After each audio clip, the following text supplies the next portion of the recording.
Sarah pulled her old Honda Civic into the parking lot of her new apartment building. It was a charming brick building with ivy crawling up the sides. She took a deep breath, grabbed a box from the back seat, and headed inside. Her apartment was on the second floor, small but cozy, with hardwood floors and plenty of natural light. As she unpacked, a strange feeling washed over her, like a whisper of cold air on the back of her neck. That night, as Sarah lay in bed, she heard a soft scratching sound coming from the wall. She sat up, her heart pounding. The scratching continued, accompanied by a low, guttural growl. Fear coiled in her stomach. The next morning she told the building superintendent about the noises. He chuckled, dismissing it as old pipes, but a seed of fear had been planted. Days turned into a sleepless blur. Sarah found herself trapped in a cycle of insomnia, where the nights seemed to stretch endlessly, and the days blurred into one another. The city outside her window was a constant reminder of the life she once had, now replaced by an overwhelming sense of dread. Sarah tried to focus on her work, but the fear was a constant shadow. Every task felt monumental, and her concentration wavered as the anxiety gnawed at her. The once familiar comfort of her home office now felt like a prison, with every creak and groan of the house amplifying her unease. She started seeing things out of the corner of her eye, fleeting movements, flickers in the periphery. At first she dismissed them as tricks of the light or her imagination running wild, but as the days passed, these occurrences became more frequent and harder to ignore. Her reflection in the mirror seemed different, her eyes haunted. The once vibrant spark in her eyes was now replaced by a hollow, haunted look. She barely recognized herself, and the mirror became a source of dread rather than comfort. One evening, she felt a cold draft coming from the wall. It was an unusual sensation, as if the very walls of her home were breathing. The chill seemed to seep into her bones, making her shiver uncontrollably. She noticed a small crack in the paint. It was barely noticeable at first, just a tiny fissure in the otherwise smooth surface. But as she examined it closer, she realized it was growing, slowly but surely. As she touched it, the crack widened, revealing a dark, empty space. The darkness seemed to pulse with a life of its own, and Sarah felt an inexplicable urge to reach into it, to uncover whatever secrets it held. A low growl emanated from the opening. It was a sound that sent a jolt of fear through her, primal and menacing. The growl seemed to reverberate through the walls, making the entire house feel alive with malevolent intent. She stumbled back, her heart pounding. The fear was overwhelming, a suffocating presence that made it hard to breathe. She felt as if she was being watched, hunted by an unseen force. Desperate, Sarah confided in her neighbour, Mrs. Henderson. She had always been a kind and understanding woman, and Sarah hoped she would have some answers, or at least offer some comfort. Mrs. Henderson listened patiently, her expression grave. She didn't dismiss Sarah's fears as mere imagination. Instead, she seemed to understand, her eyes reflecting a deep-seated concern. She shared her own chilling experiences, objects moving on their own, disembodied voices, and a sense of being watched. Mrs. Henderson's tales were eerily similar to Sarah's own experiences, and it was both comforting and terrifying to know she wasn't alone. Sarah felt a mixture of horror and relief. Relief that she wasn't losing her mind, but horror at the realization that something truly sinister was at play. She wasn't alone, but the realization that something sinister lurked within the walls sent chills down her spine. The very fabric of her home seemed to be unraveling, revealing a darkness that had been hidden for far too long. Mrs. Henderson said, "This building, it has secrets, dark secrets." Her voice was barely above a whisper, as if speaking too loudly would awaken whatever malevolent force resided within the walls. Sarah listened, horror washing over her. The stories Mrs. Henderson told were like pieces of a puzzle, each one fitting perfectly with her own experiences, painting a picture of a house steeped in darkness and mystery. She knew she had to find a way out. The house that once felt like a sanctuary was now a prison, and she couldn't shake the feeling that time was running out. She needed to uncover the truth and escape before it was too late. Determined, Sarah began researching the history of the building. She spent hours in the local library, poring over old archives and dusty documents. The more she uncovered, the more she realized how deep the darkness ran. She found old newspaper clippings and mysterious photographs that hinted at a tragic past. Stories of previous tenants who had experienced similar hauntings and some who had disappeared without a trace. One day, while exploring the house, she discovered a hidden room behind an old bookshelf. The room was filled with strange artifacts and symbols, and it felt like stepping into another world. In the hidden room, she found an old journal.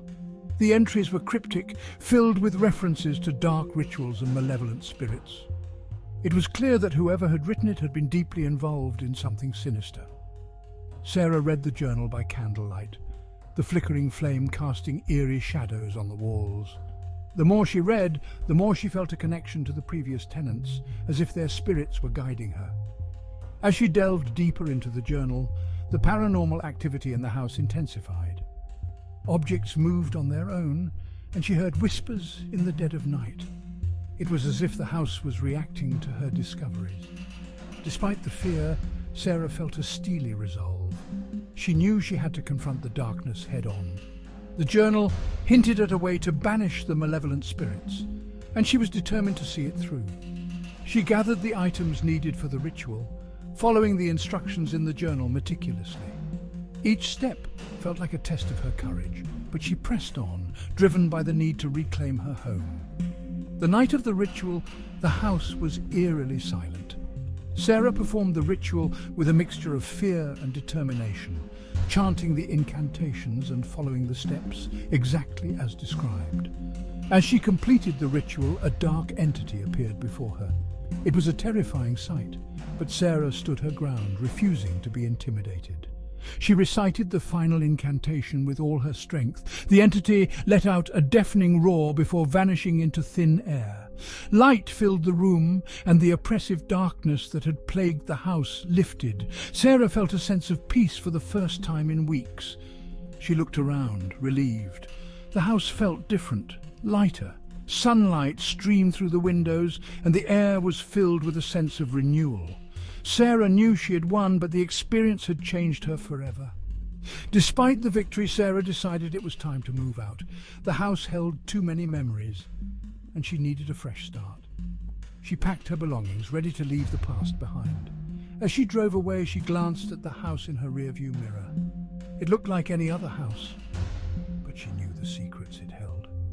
She vowed to never forget the lessons she had learned and to always trust her instincts.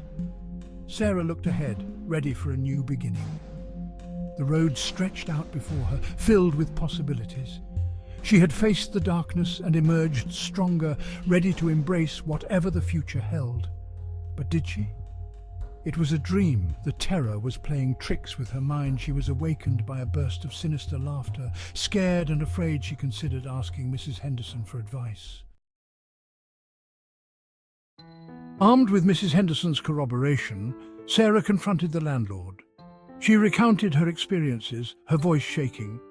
The landlord listened with feigned patience, dismissing her fears as stress. He suggested she was imagining things. Frustrated, Sarah mentioned Mrs. Henderson's experiences. The landlord dismissed them as the ramblings of an elderly woman. Defeated, Sarah returned to her apartment, feeling trapped and alone. She had to find a way out, and fast.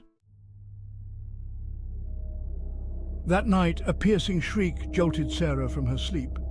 It was Mrs. Henderson. Sarah raced next door, her heart pounding. The door was ajar. She cautiously pushed it open. The apartment was dark and silent. There was a large, gaping hole in the wall. As she peered into the darkness, she saw a single bloodshot eye staring back at her. A creature began to emerge, its skin pale and translucent, its limbs ending in razor-sharp claws. Sarah stared in horror as the creature slithered into Mrs. Henderson's apartment. The air grew thick with a foul stench. She knew then that Mrs. Henderson was gone. Sarah stumbled back, paralyzed with fear. The creature let out a low growl and took a step towards her. She spun around and ran towards the door. The doorknob wouldn't turn. She was trapped. Thinking fast, Sarah grabbed a vase and hurled it at the creature. The vase shattered, but the creature continued to advance. She glanced at the open window. It was her only chance. As she reached the window, the creature lunged, grazing her arm. Sarah cried out in pain but didn't stop. She heaved herself onto the window ledge and began to lower herself down the side of the building. The wind whipped around her, the ground seeming miles away. Her arms screamed in protest, but she couldn't stop. She glanced down and saw the creature reaching for her. She clung to the wall, her heart pounding. She had to keep going. Just then she heard a voice calling her name. It was Mrs. Henderson's son, David. He was standing below her window. "I'm coming up!" he shouted. Moments later he pulled her through the open window of his apartment. She was safe for now. "Thank you," she whispered. "Don't thank me yet," David said. "We need to get out of here." They ran out of the building and into the night. Sarah collapsed onto a park bench, her body racked with sobs. Sarah moved in with David temporarily. The police found no trace of the creature. The building was evacuated and an investigation was launched, but no explanation was ever found. Sarah tried to move on, but the memories lingered. She was haunted by the experience, her nights plagued by nightmares. The building remained empty, a silent testament to the horrors. Some whispered it was cursed. Others claimed it was a haven for something ancient and evil. One evening, David received a call from the police. They had found something strange in Mrs. Henderson's apartment. At the station, the detective showed him a small wooden box. Inside was a single bloodshot eye. It stared up at him unblinking. David felt a chill run down his spine. He knew then that the terror was far from over.